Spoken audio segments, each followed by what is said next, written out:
Dalam pidatonya di Bandung, Jawa Barat, Presiden Prabowo menyampaikan kesuksesan program makan bergizi gratis. Ia pun menegaskan komitmennya untuk terus menyempurnakan pelaksanaan program MBG agar tidak lagi ditemukan kasus siswa keracunan. 1,4 miliar porsi yang sudah dibagikan. Yang keracunan makan 8.000 kurang lebih. Benar Pak Dadan?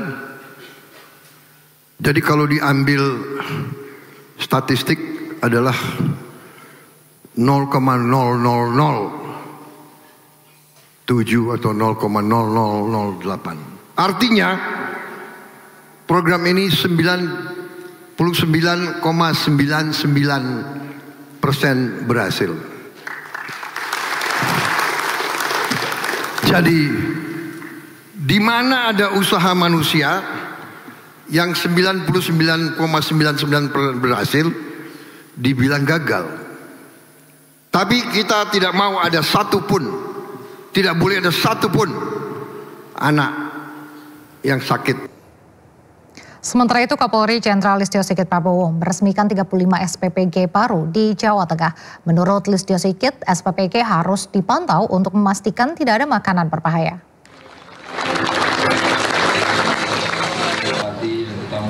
Selain meresmikan 35 SPPG baru di Jawa Tengah, Kapolri juga melakukan groundbreaking 27 SPPG di wilayah Polda Jawa Tengah.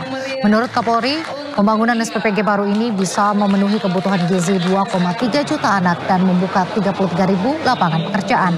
Kapolri meminta setiap bahan makanan yang diterima SPPG diperiksa ketat untuk memastikan tidak ada bahan kimia berbahaya dan menghindari keracunan makanan.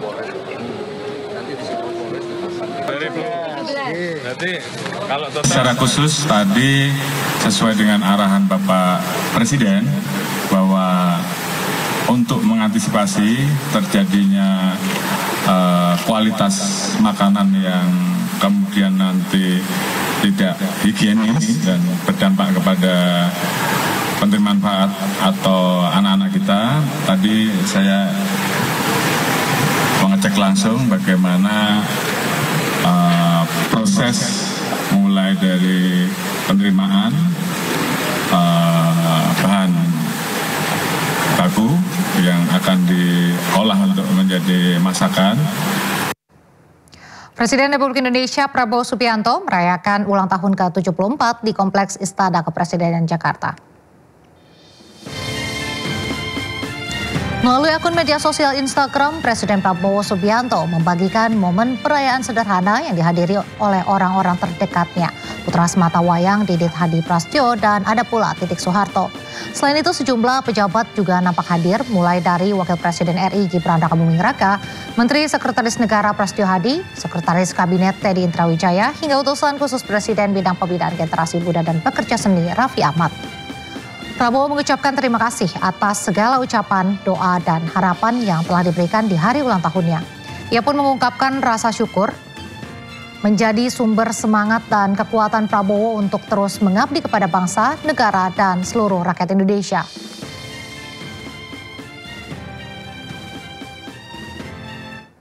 Satu tahun pemerintahannya, Presiden Prabowo Subianto mengimbau anggota Kabinet Merah Putih agar bekerja dengan benar.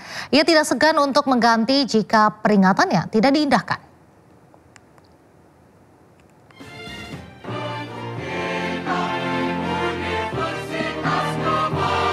Prabowo menghadiri sidang Senat Pengukuhan Mahasiswa Baru sekaligus wisuda sarjana di UKRI Bandung, Jawa Barat. Dalam kesempatan ini ia mengapresiasi jajaran kabinetnya yang bekerja dengan sungguh-sungguh dan jujur. Namun Presiden ke-8 RI ini menegaskan akan menindak para menteri yang masih nakal. Prabowo juga menegaskan tidak akan takut dengan ancaman-ancaman pihak yang tidak senang dirinya menindak para koruptor.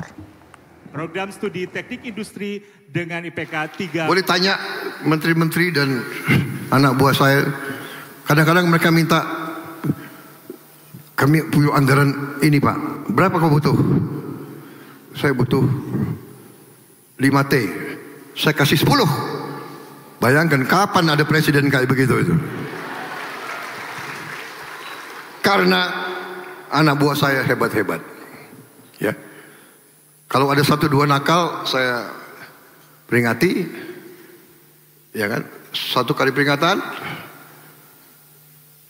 masih nakal, masih nggak mau dengar. 2 kali peringatan, 3 kali apa boleh buat? Reshuffle, harus diganti. Karena demi negara, bangsa dan rakyat tidak boleh ada rasa kasihan. Yang kasihan rakyat Indonesia.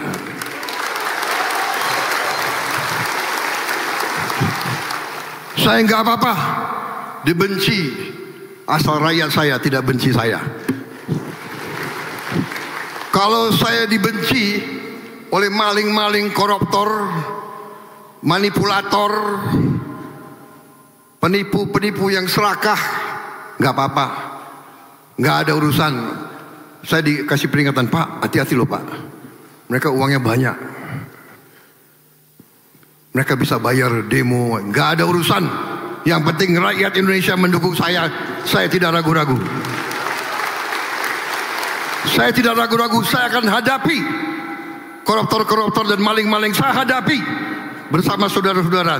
Saya yakin rakyat Indonesia di belakang saya percaya itu.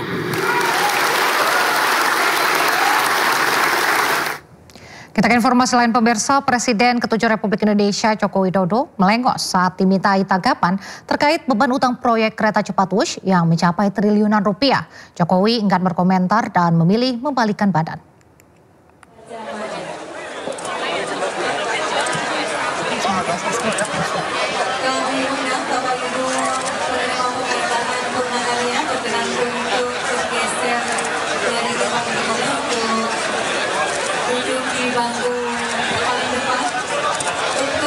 Hari Jumat saat menghadiri Disnatalis Fakultas Kehutanan UGM Yogyakarta, Presiden ke-7 Republik Indonesia Jokowi ditanya terkait kereta cepat Wush. Alih-alih menjawab pertanyaan wartawan, Jokowi hanya tersenyum dan memilih berbalik badan.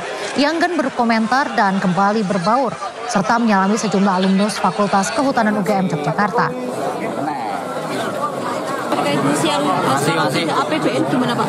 Tanggapannya bus yang sekarang tidak pakai APBN gimana Pak? Bus Pak, kereta cepat Pak, gimana Pak tanggapannya Pak? Sekarang kan udah nggak pakai APBN Pak. Harapan untuk Fakultas Kehutanan Pak.